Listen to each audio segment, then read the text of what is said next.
Hello friends, இதுதான் latest fuse. இப்போ வர வண்டிகளுக்கெல்லாம் இந்த மாதிரி தான் ஃபியூஸ் வருது. இது பார்த்திங்கன்னா 10 ஆம்ஸ், இது பார்த்திங்கன்னா 15 ஆம்ஸ். இப்போ இதில் என்னென்னா, இந்த ஃபியூஸில் நடுவில் இருக்கக்கூடிய கம்பி தெரியும். இதில் நீங்கள் ஃபியூஸை எடுத்து பார்த்தீங்கன்னா தெரியும். அந்த கம்பி விட்டு போயிடுச்சுன்னா அது உங்களுக்கு வந்து ஃபியூஸ் கிடைக்காது, ஃபியூஸ் போயிடுச்சுன்னு சொல்லுவாங்க. இதில் போயிடுச்சு, இந்த 15 ஆம்ஸில் போயிடுச்சு. 10 ஆம்ஸில் நல்லாயிருக்கு. பார்த்தீங்கன்னா உள்ளே பார்த்தீங்கன்னா தெரியும்.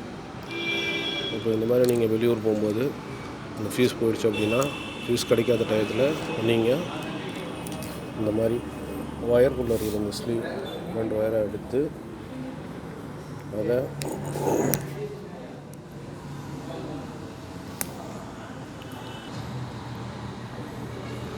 இந்த மாதிரி அந்த ஸ்லீவை இந்த 2 வெளியும் டச் பண்ணி ஒயரை கட்டிட்டு நீங்கள் ஃபியூஸில் சொருகிட்டிங்கன்னா உங்களுக்கு ஃபியூஸ் ஒர்க் ஆகும். எமர்ஜென்சிக்கு இதை நீங்கள் யூஸ் பண்ணிக்கோங்க. நன்றி.